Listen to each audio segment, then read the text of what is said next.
नमस्कार दोस्तों, आप सभी का स्वागत है। आज हम इस वीडियो में पढ़ेंगे बात्या भट्टी के बारे में। तो जैसा कि नाम से पता चल रहा है, बात्या का मतलब होता है बहुत तेज चलने वाली हवा और भट्टी का मतलब होता है जिसमें उच्च ताप पर क्रियाएं होती हैं और किसी धातु को गलाया जाता है। बहुत तेज हवा से हम उच्च ताप प्राप्त करते हैं और धातु को गलाते हैं। इस भट्टी में ये किया जाता है। अब इसका उपयोग अपचयन तथा प्रगलन में करते हैं। हम बात्या भट्टी का उपयोग अपचयन तथा प्रगलन में करते हैं। अब आपको ये पता होना चाहिए कि अपचयन और प्रगलन होते क्या हैं। तो आइए जानते हैं कि करके। प्रगलन एक ऐसी क्रिया है जिसके द्वारा किसी अयस्क से धातु को तत्व या किसी सरल यौगिक के रूप में प्राप्त किया जाता है। आपको पता होना चाहिए कि कोई भी धातु हमारी मोस्टली अयस्क के रूप में पाई जाती है। उसके अयस्क के बहुत सारे रूप होते हैं, बहुत सारे अयस्कों के रूप में पाई जाती है। जैसे कि एग्जाम्पल के तौर पे देख लीजिए आप कि लोहा है, आयरन जो है वो हेमेटाइट अयस्क के फॉर्म में पाया जाता है। तो हेमेटाइट अयस्क से आयरन प्राप्त करने के लिए ये प्रगलन की इक्वेशंस हैं, ये आप देख लीजिए। Fe2O3 + 3CO = 2Fe + 3CO2। दूसरा है CaO + SiO2 = CaSiO3। तो इस समीकरण को बस आप एक तरह से समझने के लिए देख सकते हैं। अब अपचयन क्या होता है?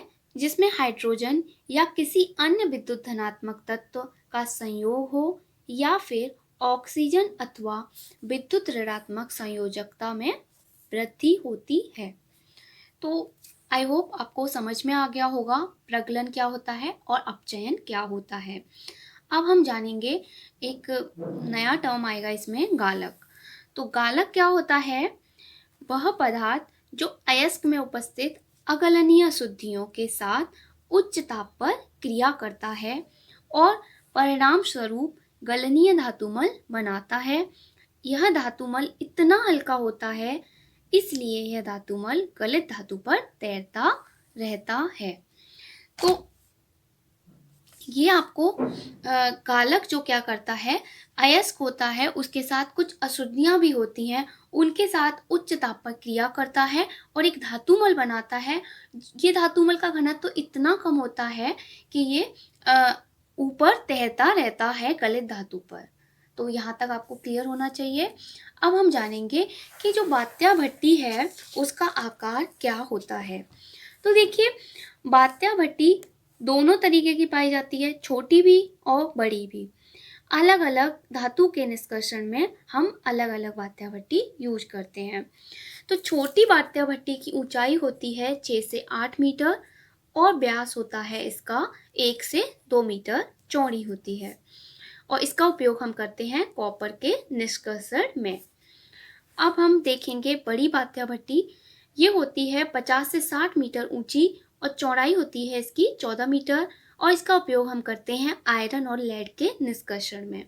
तो अब हम बात्या भट्टी का संरचना देखेंगे, कैसी होती है ये नीचे से ऐसी होती है, थोड़ी छोटी, फिर उसके बाद यहाँ पर इसका आकार बड़ा हो जाता है, चौड़ा हो जाता है और इसके बाद फिर से संकरा हो जाता है और यहाँ से गैस निकलती है और यहाँ से हम कप और कोन की व्यवस्था की गई है और इसका जो तापमान है वो ऊपर से लेके नीचे तक बढ़ता जाता है और यहाँ पर अग्निसह ईंटें लगाई गई होती हैं और यहाँ पर ये टूयर्स लगे होते हैं। यहाँ से तेज धाराएं, हम वायु की तेज धाराएं प्रवाहित करते हैं और उच्च ताप प्राप्त करते हैं और ये जो धातुमल है ये गलित धातु पर तैरता रहता है। तो यही सब मैं एक बार पॉइंट्स के रूप में बता दे रही हूँ। क्या होता है कि हमें उच्च ताप प्राप्त करना होता है भट्टी में, तो इसके लिए हम वायु की तेज धारा प्रवाहित करते हैं टूयर्स से। यहाँ से ये वायु की तेज धाराएं प्रवाहित करते हैं और भट्टी के जो निचले भाग में 2 ईयर्स लगे होते हैं जिसकी सहायता से भट्टी में गर्म वायु प्रवाहित होती है। यहाँ तक आपको क्लियर हो गया होगा। अब भट्टी के नीचे गलित भाग में धातुमल और गलित धातु एकत्रित रहती है। यहाँ गलित धातु होती है और गलित धातु के ऊपर धातुमल एकत्रित होता है। और भट्टी का जो तापमान होता है, सबसे ऊपरी सतह पर तापमान 200 से 300 डिग्री सेल्सियस तक होता है और सबसे नीचे जहाँ सबसे सर्वाधिक तापमान होता है वहाँ तापमान इसका हो जाता है 1500 डिग्री सेल्सियस। तो यहाँ तक आपको क्लियर हो गया होगा। तो इस वीडियो में बस इतना ही। Thank you.